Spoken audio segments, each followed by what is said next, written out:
Hello everyone, welcome to Ken Studies. आज है 17 अप्रैल। Start करते हैं आज के एमसीक्यू क्वेश्चन। आज का फर्स्ट क्वेश्चन है,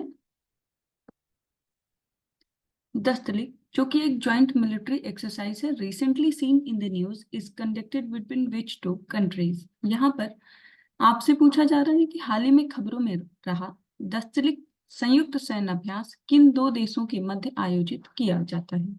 आपके ऑप्शन है India and Uzbekistan, India and Russia, India and Tajikistan, या फिर उज्बेकिस्तान और कजाकिस्तान। और इस क्वेश्चन में आपका करेक्ट ऑप्शन हो जाएगा ऑप्शन ए। ये आयोजित किया जाता है इंडिया और उज्बेकिस्तान के मध्य। आप यहाँ देख सकते हैं।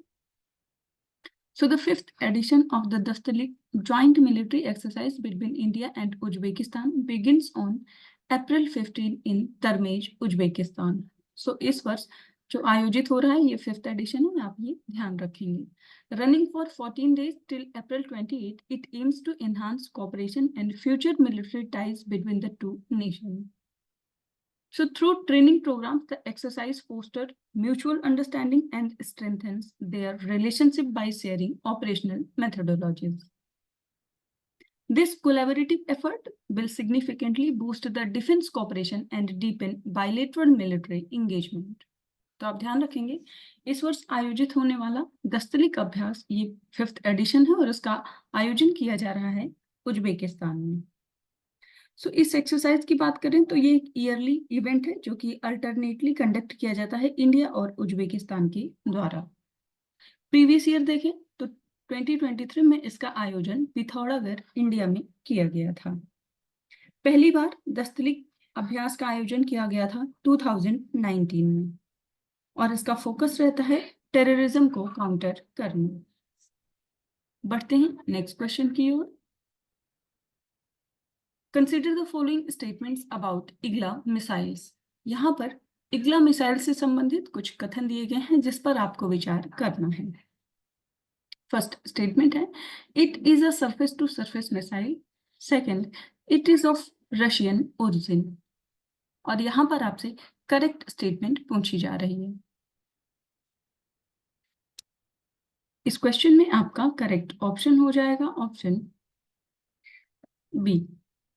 यहाँ पर आपका जो सेकंड स्टेटमेंट है वो करेक्ट है जबकि फर्स्ट इनकरेक्ट है।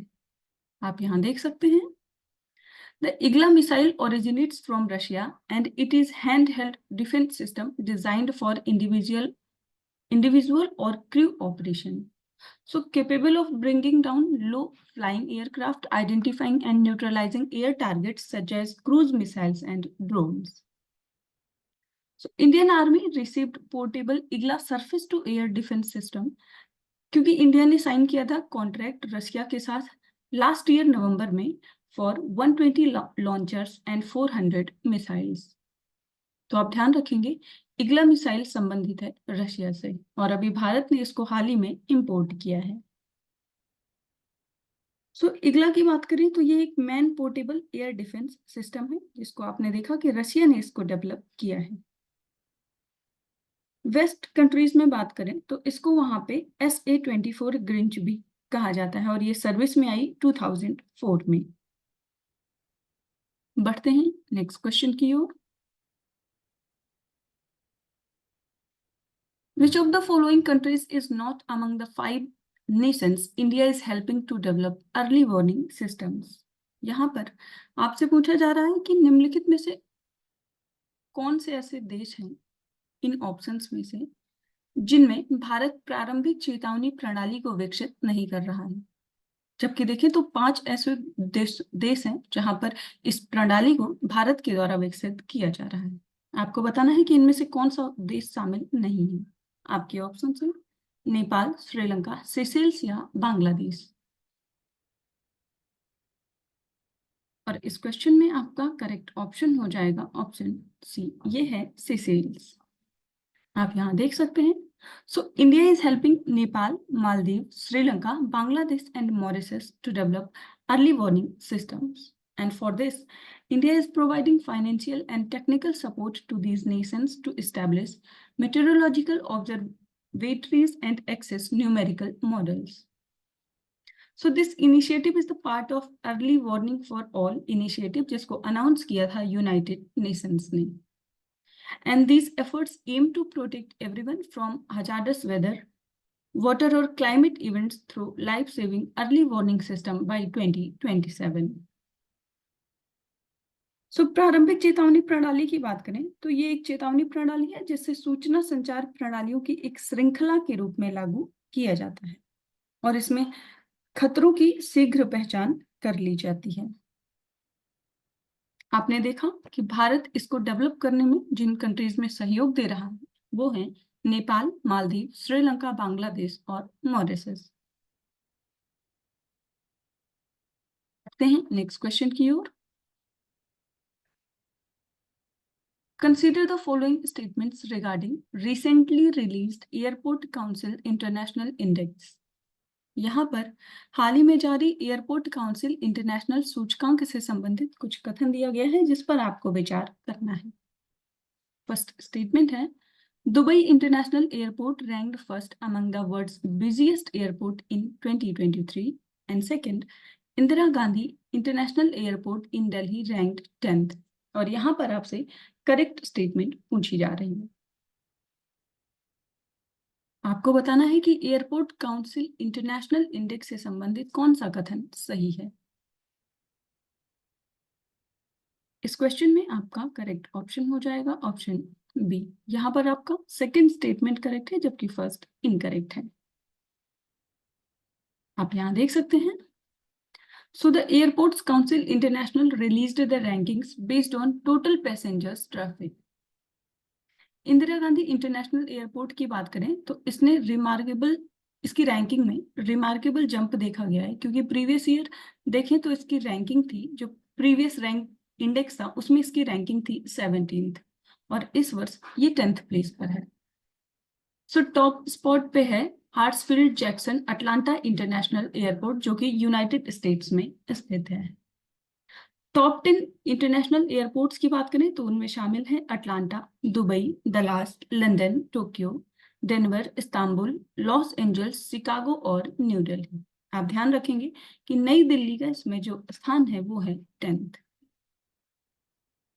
इसके साथ ही अगर एयरपोर्ट काउंसिल इंटरनेशनल की बात करें तो ये एक ऑर्गेनाइजेशन है ऑफ एयरपोर्ट अथॉरिटीज जिसका एम है to unite industry practices for airport standards. और एयरपोर्ट काउंसिल इंटरनेशनल को स्थापित किया गया था 1991 में. इसका हेडक्वार्टर मॉन्ट्रियल, कनाडा में है. एयरपोर्ट काउंसिल इंटरनेशनल का मिशन है to promote excellence in airport management and operations worldwide. आप ध्यान रखेंगे कि इसका हेडक्वार्टर है मॉन्ट्रियल, कनाडा में. बढ़ते हैं नेक्स्ट क्वेश्चन की ओर. Which district has stopped in providing tap water to people's homes according to the Jal Jeevan Mission? यहाँ पर जल जीवन मिशन के अनुसार लोगों के घरों तक नल का पानी या जल पहुंचाने में कौन सा जिला शीर्ष पर है ये आपको बताना है. आपके ऑप्शंस हैं महोबा उत्तर प्रदेश, नीलगिरी तमिलनाडु, मेरठ उत्तर प्रदेश या फिर कुडलोर तमिलनाडु.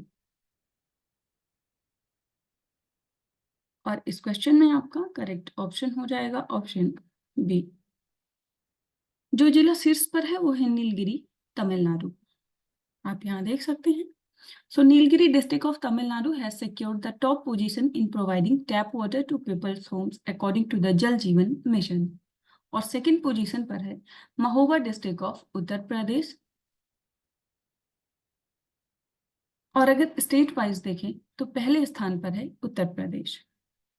जल जीवन मिशन की बात करें तो इसका एम है to provide drinking water through the pipeline to every household with different districts having different goals.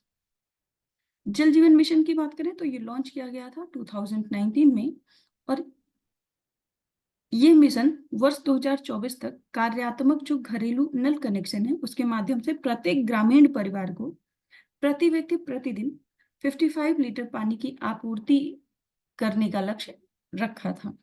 आप ध्यान रखेंगे कि ये योजना ग्रामीण परिवारों के लिए है। इस मिशन की बात करें तो ये मिशन जल शक्ति मंत्रालय के अंतर्गत आता है।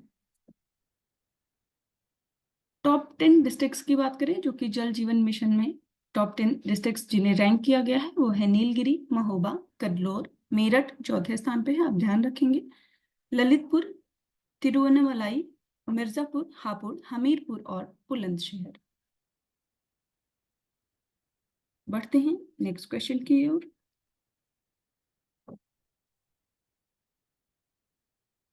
Which of the following organization released the Global Trade Outlook and Strategic Report? यहाँ पर आपसे पूछा जा रहा है निम्नलिखित में से किस संगठन ने ग्लोबल ट्रेड आउटलुक और सांख्यिकी रिपोर्ट को जारी किया है? आपके ऑप्शंस हैं United Nations conference on trade and development, world economic forum, world bank या फिर वर्ल्ड ट्रेड ऑर्गेनाइजेशन।